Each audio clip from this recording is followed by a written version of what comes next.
cite in this in my piece in the second paragraph there, the National Review article. It's called "The Fracturing of the American Ideal." It was published in 2021 by a guy called Andrew Mishta, who's a sort of a conservative, I believe, a sort of foreign policy academic. But this piece is very useful for understanding how exactly it is that the right is so, like, how do they collapse all of these things into one category? And the move is essentially to say that anything that recognizes, like any form of categorization that recognizes someone's membership in a group or any kind of identity that can be associated with a group is a form of collectivism. So in this move, in one, with this one weird trick, the USSR is collectivism, but so is like Ivy League campus identity politics. So Jordan Peterson has a dumber version of it, which he used when people pressed him when they were like, "What the hell do you mean by postmodern neo-Marxism?" And I should say Jordan Peterson was not happy about this piece on collectivism we're talking about. Oh, I saw that. Yeah, he freaked out thanks, at it. Thanks to Ben for sending that to me. He blocked me after my previous piece on how his postmodern neo-Marxism, how that's pure hokum. But when he was pushed on what that means, like, what the hell are you talking about? He said, postmodern neo-Marxism is the claim that the only truth and grand ethics / narrative is the fact and motivated perpetration of power relations between classes, defined variously, economically, or by race, sex, gender, or their intersection, ... and the inevitable motivated exploitation that results. So, I think, it's remarkably kind of, it's remarkable how kind of dexterous this maneuver is, how much it collapses into one thing. But if you read this piece by Andrew Mishta from the National Review, he really does. This is a more serious conservative mind, I would say, just from this one piece I've read by him, than Jordan Peterson. But he really does think that a type of liberal identity politics that you might find on an American campus today is it's Marxist social engineering, or it's the product of that, as was the USSR, as are all kinds of forms of economic redistribution. It's really all the same thing, because it involves these kind of group categories. And so it can be socialist or liberal, it can be modern or postmodern, it doesn't matter. And I think it's there's many ways in which this is ridiculous, and the two of you have pointed to them, several of them already. But particularly if we're talking about postmodern forms of identity politics, it's quite the opposite of collectivism. It's not about that at all. It's actually about it's atomism. It's about, like, your own subjective experience that you might ascribe labels that are group labels to, or whatever. That's the only thing that matters. And that's not collectivism. It's really something quite different than that. No, absolutely. This is in actually that same Jordan Peterson clip that played the beginning of a minute ago. That's where he sort of goes on to say, right, that the radical left doesn't care about you as an individual. They care about you as black or gay or this or that, right? And it's and I think you hit the nail on the head, because this is really the sort of most absurd thing about it, is that a lot of the kind of liberal identity politics that he's actually talking about there is individualist in exactly the way that he likes, right? Mm-hmm. That in the sense that look, take another great Jordan Peterson theme. That equality of outcome is bad. What really matters is equality of opportunity, right? That if you have equality of outcome, that's just it's impossible because it goes against nature, and it's and if you sort of try to force the river to run the wrong way or whatever, that you'll end up with gulags and starvation and and all this. But equality of opportunity, that's good. That's important. Right. This is like one of the classic Jordan Peterson things. And there's a lot you can say about this. And, you know, certainly I think like one of the most obvious is that you can't really completely separate those things in the way that he wants to, right? One generation's outcomes become the next generation's opportunities. But also, like, look, to the extent that you think that, well, a good individualist only cares about opportunity, individual opportunity, right? Like that's the point, that you don't want to, you know, that you're not really, you know, like, it's not that you're concerned about how everybody is doing. You're just, you know, you're just concerned that like people have their individual shot at becoming one of the winners. If they're one of the losers, who cares? Fuck them, right? Like, to the extent that that's your conception, honestly, a lot of the you know, the identity based, you know, kind of contemporary liberalism that he's talking about doesn't really disagree with him about it. It just has a different conception of what you have to do to make sure that every individual has a decent shot at becoming one of the winners, that, you know, that you have to remove these arbitrary barriers to the best and the brightest from each demographic group, you know, getting ahead and, you know, and taking their rightful, you know, their rightful place as winners. But I mean, that's really the point of a lot of this stuff, that they have that you need to have, you know, the right percentage of, you know, members of each demographic group end up at the top of the hierarchy, right? I mean, that is ultimately just a conception of, you know, sort of facilitating individual opportunity in light of, you know, historical oppressions. You know, whereas, like, I think that's, you know, so, you know, like the real deeper disagreement would be to say, no, it's not just, we don't just care about who has a chance to become one of the blessed winners, right? We also care about how everybody else is doing. Oh yeah, absolutely. I mean, I made this point about Thomas Sowell not too long ago in a Jacobin article, and I think something very similar applies to Peterson, since they're both, even if generationally removed, prone to invoking the same kind of rhetorics, right? Which is that, you know, Peterson, like Sowell, will invoke collectivist motif or individualist motifs as he sees fit, because at the core of his worldview isn't really a commitment to either individualism or collectivism, but to this idea that humankind needs to be fundamentally understood as stratified, right?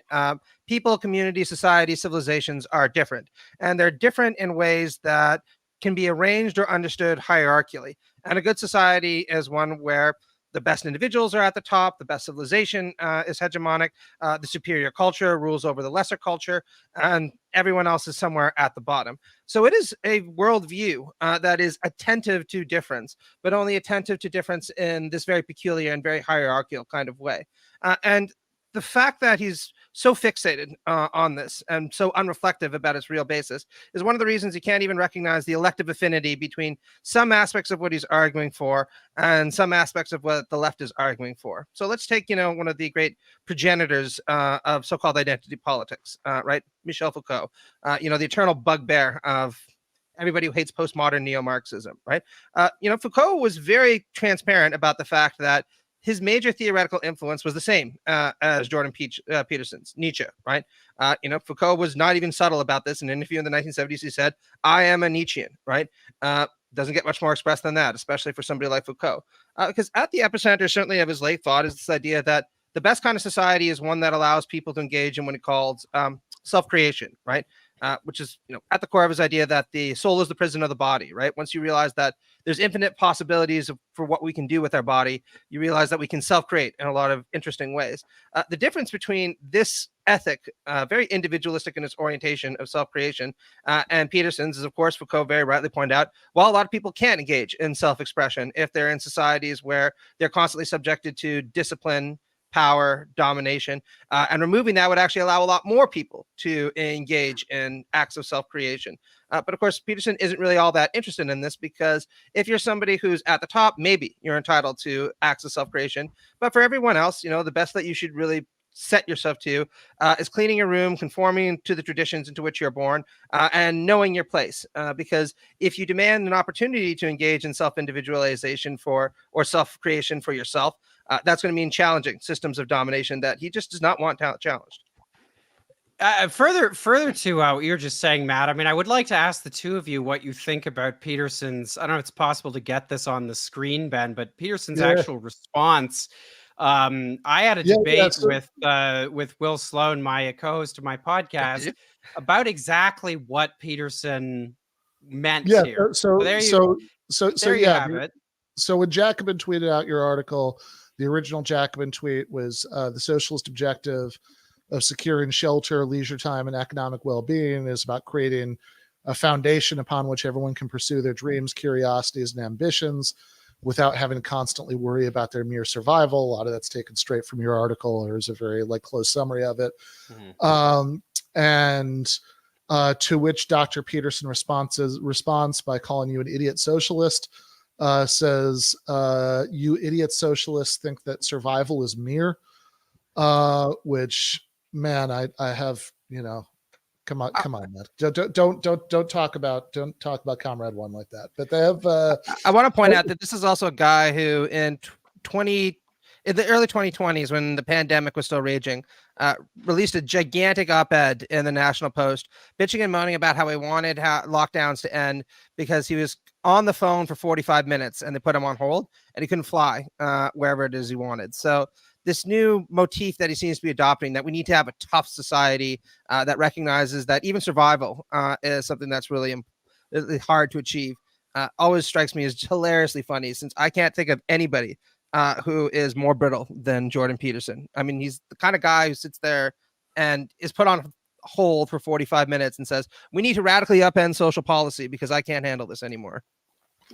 Well, and he's somebody who, I mean, even in that clip you just played, Ben, which, looks like it's a few years old. I mean, if you've seen what he looks like recently, yes. But even in that, it's like he's on the verge of tears. Like he's so like emotionally kind of I don't know what the appropriate description is, but he's so fragile. Like he's I'm like the millionth person to point this out, but I mean he is a guy who preaches like martial discipline for people and like toughness, and he's like barely able to keep it together talking about children's cartoons. And you can see the emotion in this, which I think let's just also recognize that the way he's typed it out, the way he's formatted this with the strange capitalizations and where it's kind of arranged like a haiku, and it's like this is not a this guy's not, he's not well. But I have to say I can think of a number of possible ways to interpret this response, and I'm not sure which is correct. It's possible that he thinks, like the implication here is that the socialist thinks survival is mere, and that is supposed to be emblematic of how luxuriant socialism is, right? It's like, well, God, you people expect more. Don't you realize we're fallen creatures and that the world is a barren place or something? That's one possible interpretation.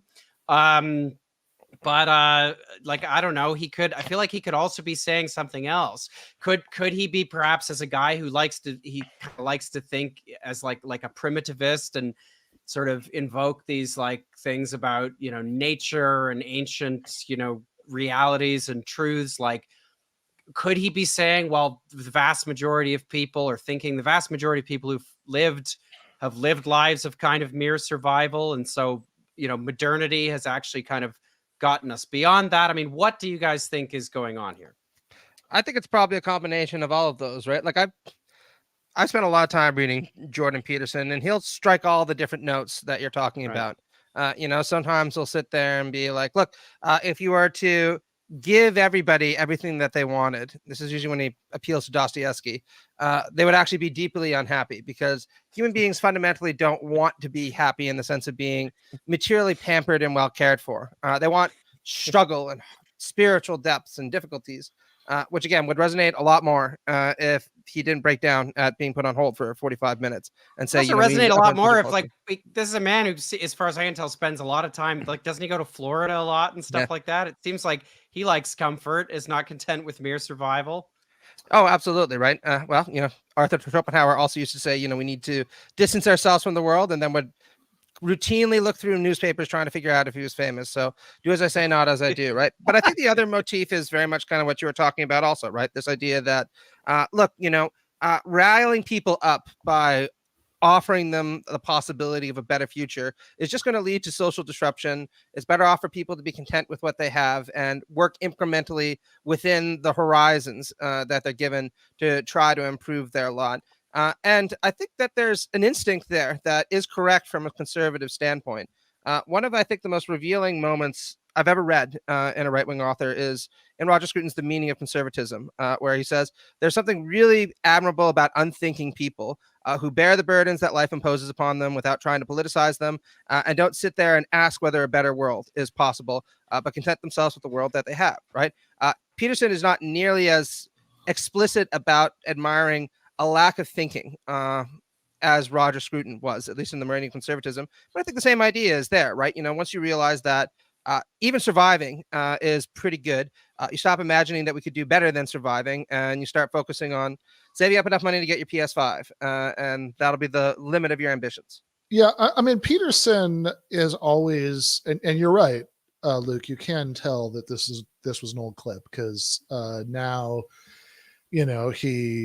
just literally just in terms of his hair and face. I mean, he looks like he's like 30 years older than he was. Yeah, he's suffering, complications from steak. I mean, it's like exactly. And also he started dressing like a Batman villain, so that definitely the Riddler suits and the physical aging, it's you can definitely, it's very easy to tell your Peterson eras apart from a quick glance. But even in 2018 or 19 or whatever that was from, right? He always had that skill, that kind of tent revival preacher skill of being able to bring himself to tears at like a moment's notice, that like just being that emotionally involved in, whatever he's telling people. I mean, it's just, less usual for psychology professors who are into Nietzsche and stuff to do that than it is for, for again, a certain kind of charismatic preacher. But he has, like a big part of Peterson's melodramatic shtick is always that he's always been very, very focused on survival, right? Like he's got this weird sort of Darwinian version of pragmatism about truth that's that you should have like true is, like things aren't true because they correspond to objective reality. Things are true because they help the human species survive, which if you really know your Peterson lore, way back in 2018, he went on Sam Harris's podcast. It was his first time on there. And I think they were supposed to go on to like complain about C16 or whatever. But they ended up getting distracted because he said what I just said about truth. And Sam Harris was like, wait, what? That doesn't make sense. And they ended up like just spending like an hour and a half arguing about truth. And I have to say, I've plagiarized this line a few times before, but I always think of my friend Nick, who teaches at the University of Toronto now, actually had a, said it was like listening to an hour and a half of like a harried and overworked adjunct professor trying to make a mind-numbingly simple distinction to the world's most confused undergraduate. And like, that is definitely the vibe of that conversation, because Harris keeps on being like, well, hold on though. What if what if the whole human race was wiped out by a leak from a chemical weapons lab? That wouldn't make the theory of chemistry they were working from not true, right? Like, and Peterson is just doggedly refusing to get the point. So like, yeah, I think that he's very so I think the survival thing, that's part of it. It's like, oh, you should just be lucky. You should just count your lucky stars that we survive at all, right? Like that's definitely part of it. That it's so damn hard, to do that. And I also think, and then sure, then part of it's like, oh, we wouldn't survive if these idiot socialists like Luke Savage got their way, and because then there'd be mass death, because of socialism. But I mean, the thing that strikes me as most incredible about that clip is something that you pointed out, Matt, which not that clip, sorry, the tweet, right? The tweet poem, I guess, about mere survival. is that, look, this is Jordan Peterson. He's supposed to be a great books guy, right? That's like a big part of his appeal, right? He's always talking about, Dostoevsky and the Bible and all this stuff. And he's a big like Western civilization guy. So it's like, as a Western canon guy, how does he not get it? Like making a like thinking that like survival is mere is something he just associates with idiot socialist, not like, I don't know, Aristotle, right? That like that beyond mere survival, there's such a thing as human flourishing. Yeah, that was the one that really infuriated me the most about this, because this is a distinction that goes all the way back to antiquity, where almost any classical Greek philosopher would tell you there's worlds of difference between just surviving as mere animal life and actually flourishing, however it is that they understand this. And one of the things that I take from this for socialism, right, is the continuous emphasis that somebody like Aristotle places on the importance of the society that you live in to secure the conditions for your flourishing, right, which he articulates again and again and again. Now, don't get me wrong. I wouldn't want to live in an Aristotelian society precisely because I don't think it's the kind of society that would be conducive to most people's flourishing. Maybe if I belong to, a philosophical elite, and as a member of the aristocracy, right? But that core insight, right, is one that's extremely important. And it's really bizarre, to, the reaction to Luke's article, that he just seems completely unaware of that and just decided at this point that, look, survival is such an extraordinary achievement that at least ordinary people should never strive for something better than that. Well, I want to just add to the discussion here that I think one of the genuine challenges and problems with interpreting, let's call them right-wing intellectuals. I mean, honestly, it's, I've said in my piece I wrote about Peterson and postmodern neo-Marxism that we used to have a higher caliber of reactionary, and I think that's true, but let's call them intellectuals. I think it's a genuine challenge is that, like, you can't always, like, intellectual consistency is not always there. Like, it's not something where you can push. I mean, in the, I haven't seen the Peterson Sam Harris discussion you referred to, Ben, but I mean, like that I have seen plenty of instances where somebody raises a pretty commonsensical point with Jordan Peterson, and it's clear like the first time that he's been exposed to what is a very obvious argument. And like you get the sense like there's not deep foundations to a lot of what someone like Jordan Peterson argues.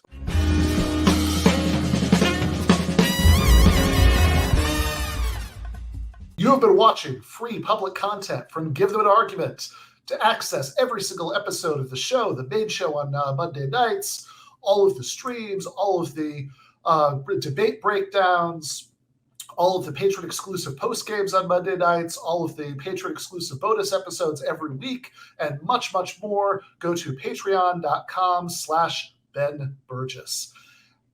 I cannot resist ending this with, don't be foolish.